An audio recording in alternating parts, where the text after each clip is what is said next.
All right, if you're a boater, you know this better than anyone. Reliability out on the water isn't about luck, right?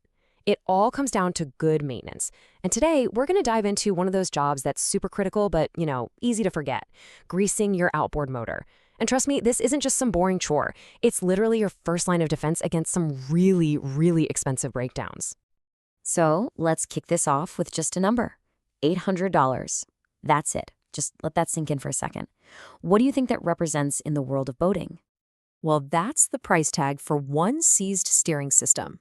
Yep, a failure that can leave you completely stranded and staring down a massive, unexpected repair bill. It's pretty much a boater's worst nightmare. And the crazy part? It's almost always preventable. And look, this isn't some made-up number. This comes from a real, seasoned boater who learned this lesson the hard way. He was out on a fishing trip and bam, steering completely locked up. This quote right here, it's the perfect summary of what happens when that tough marine environment gets the upper hand. So let's really dig into this whole $800 lesson and figure out why greasing is so important. Why it's your absolute first line of defense. Okay, so what are we actually working with here? You've got to think of marine grease as having two jobs, kind of like a superhero with a day job. First, yeah, it's a lubricant. It keeps all those metal parts from grinding themselves to dust. But its other job is just as critical. It's a bodyguard. It creates this amazing waterproof barrier that literally seals out all that nasty, corrosive water from getting into the most sensitive parts of your engine. And hey, don't just take my word for it. The experts at Yamaha say it perfectly. Your outboard is in a constant battle with humid, salty air. I mean, a car engine, it's living a pampered life in comparison. And that's exactly why you can't just grab any old tube of grease you've got lying around in the garage. It just won't cut it. All right, I think I've convinced you. So what do you actually need to get this done right? Let's go ahead and build your greasing toolkit. It's actually way simpler than you might think. Okay, here's your basic arsenal. You're going to need a grease gun, a tube of marine-grade grease, that's key, some clean rags, and a pair of gloves. But listen up, that flexible hose attachment, that thing is your absolute best friend. Seriously, I can't stress this enough. It's the only way you're going to reach those super awkward hidden spots without wanting to pull your hair out. This chart really spells it out, doesn't it? Marine grease is purpose-built to be waterproof and to stop corrosion in its tracks. Now look at automotive grease. It's water-soluble. That means the second it gets wet, it's pretty much gone, leaving everything totally unprotected. Let me be clear. Using the wrong grease isn't saving you a few bucks. It's basically you pre-booking an expensive repair down the road. Okay, now for the main event. We've got our tools, we've got the right grease, so let's get down to business. Where does this stuff actually go? And what's the proper way to apply it? Okay, before you even think about picking up that grease gun, stop. Go find your owner's manual. I'm dead serious. This is the single most important tool in your entire toolkit. Every outboard is a little different, and that manual is like a treasure map. It shows you exactly where every single grease point, or zerk, is located.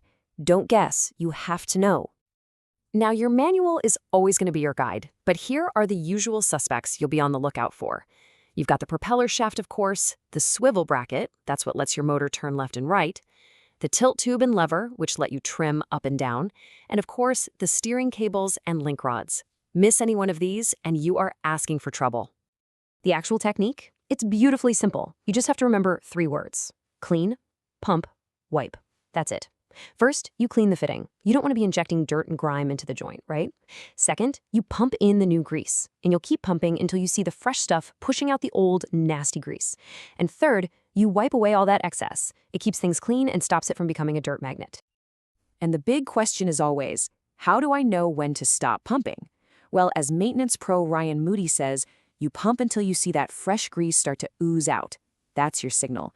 That's how you know the joint is full and all that old, contaminated grease has been flushed out.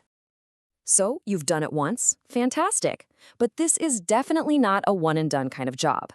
The big question now is, how often do you need to do this? And the answer, really, it all depends on where you're boating and how often you're out there. Just look at the difference here between freshwater and saltwater. It's night and day. Take the steering system, for example. In freshwater, you're good for about 100 hours. In saltwater, that gets cut in half, down to just 50 hours. It's a massive reminder of just how brutal salt is on your equipment.